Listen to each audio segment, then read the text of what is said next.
hunting kami ni Kusa pala mga kanter. So si Kusa pala yung ginamit ko nung mga nakaraang araw ano. At yun, at may na-encuentro si Kusa na sobrang kunat at sobrang wais pala mga kanter. So sa hunt namin na yun ay talagang nahihirapan si Kusa sa pagpadapo sa kanyang pulot ano. Hanggang sa naubos na lang o nag full storage na lang yung aking cellphone. At ayun, noong umalis yung makunat na alpas ay sinundan ko pa rin. Kaso lang ay hindi na ako nakapag-setup ng video doon sa pangalawang setup namin dahil sa yung cellphone ko ay ayaw nang gumana ang kanyang video dahil marami pang naka-imbak na mga video sa ating gallery. So panoorin na lang nga pala natin yung mga kaganapan ng aming hunting ni Kusa mga kanter. At yung alpas na yon na wais ay nahuli pa din natin sa pangalawang setup. So panoorin nga pala natin mga kanter.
sa umalis na yung alpas mga kanter.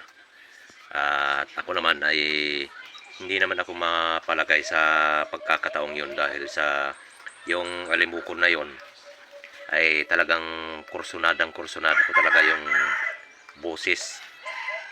At hindi ko talaga tinantanan yung alimukon na yun. So pag alis niya ay talagang sinundan ko sa paningin ko kung saan siya dadapo. At yun, dali-dali kong kinuha si Kusa at saka inilipat ko siya sa mas maraming sanga yung pinagsitapan ko kay Kusa. At 100% napalapit ulit ni Kusa at napadapo niya na sa ganitong sit-up mga ka-hunter. Yan mga ka-hunter, no? So, naisahan din natin yung lumapit kanina kay Kusa na napakawais. So, dyan sa kabila kanina ay ikot lang siya ng ikot at ayaw niyang dumapo sa pulot. Kaya noong umalis na siya ay agad kong inilipat si Kusa dito sa ganitong sit-up mga hunter. So yan, at naisahan ko din siya dahil kursunada ko kasi itong alimuko na itong mga hunter. Yan.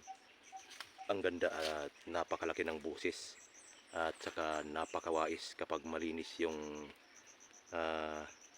pagsisitapan natin. Kaya dito ko sinitap at hindi ko rin naisitap yung aking camera kanina dahil nag full storage na, dahil may mga video pa tayong mga nakaimbak sa ating gallery.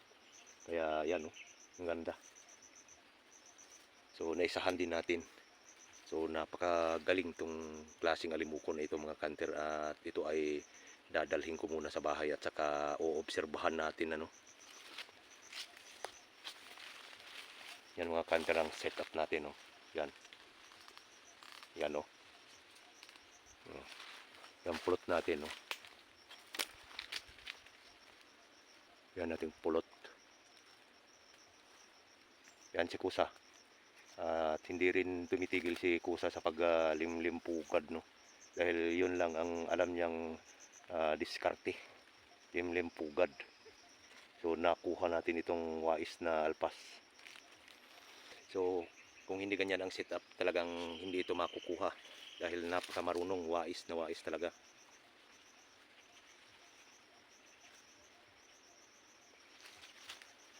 Malaki ang boses, magandang boses at napakagandang kaliskis mga kanter.